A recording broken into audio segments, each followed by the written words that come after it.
Parliament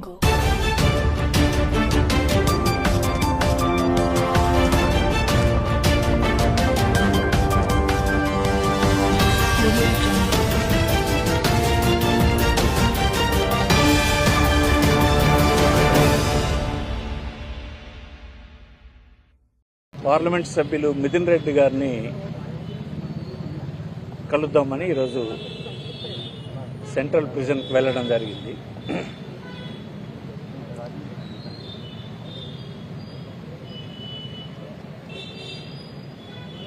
ఆయన కేవలం రాష్ట్రంలో నిందితులు అనేటట్టుగా దోషులు అనేటట్టుగా ప్రచారం చేస్తూ ఉన్నారు. కొన్ని ఆరోపణలు చేయబడ్డాయి. ఆరోపణలు చేసినటువంటి వారందరూ కూడా దోషులని చెప్పడానికి లేదు. దోషులని నిర్ధారించడం ప్రభుత్వాలు పోలీసుల పని కాదు. జ్యుడిషియరీ సిస్టంలో దోషులుగా వారు నిర్ధారించబడితేనే దోషులు అవుతారు. దయచేసి ప్రభుత్వం కేసులు పెట్టినటువంటి వాళ్ళందరూ దోషులే అనేటువంటి భావన సమాజంలో ఉండాలని ప్రత్యర్థులు కోరుకుంటారు. కానీ నేను సమాజానికి కోరేది ఏంటంటే,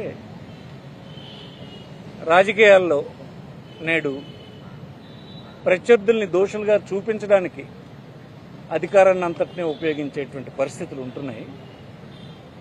అర్థం చేసుకోవాలని కోరుతున్నాను.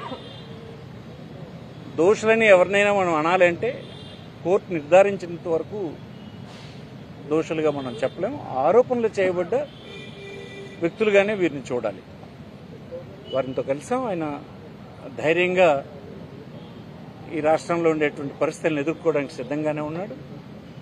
కోర్టులో అతనికి బెయిల్ వస్తుందన్నటువంటి అభిప్రాయంతో ఉన్నాడు. వారందరికీ, ఆ కుటుంబానికి అందరికీ మేము అండగా ఉంటామని చెప్పడం జరిగింది. వారు రాజకీయాల్లో చాలా కాలం ఇంకా సమాజానికి సేవలు అందించాల్సినటువంటి వాడు. వారి కుటుంబానికి జిల్లాలోనూ రాష్ట్రంలోనూ చాలా మంచి పేరుంది. నేను చిత్తూరు జిల్లాలో చాలా కాలం ఇన్ఛార్జిగా కూడా పనిచేశాను. వారన్ని గ్రామాలతో ఆ కుటుంబానికి, రామచంద్రరెడ్డి కుటుంబానికి, ఈ మిథున్ రెడ్డికి సంబంధాలు కలిగి ఉన్నవాళ్ళు. సహజంగానే ప్రత్యర్థులకి వీరంటే ఒక రకమైనటువంటి కోపం ఉంటుంది. ఇవన్నీ రాజకీయాల్లో సహజమే, ఎదుర్కొంటాం. ప్రాబ్లం ఏం లేదు. నమస్కారం.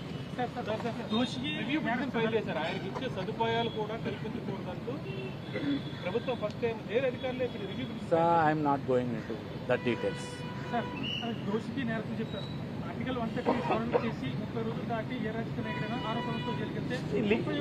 లీగల్ పీపుల్ చెప్పాలి. ఛార్జ్ షీట్ వేయడం లేదట. ఇప్పుడు నేను మిథున్ అడిగితే చెప్పారు, కంప్లీట్ ఛార్జ్ షీట్ వేస్తే అతనికి బెయిల్ రావడానికి ఈజీ అవుతుంది. ఆ ప్రాసెస్ జరుగుతుంది. లీగల్ టీం వర్క్ చేస్తుంది. No problem.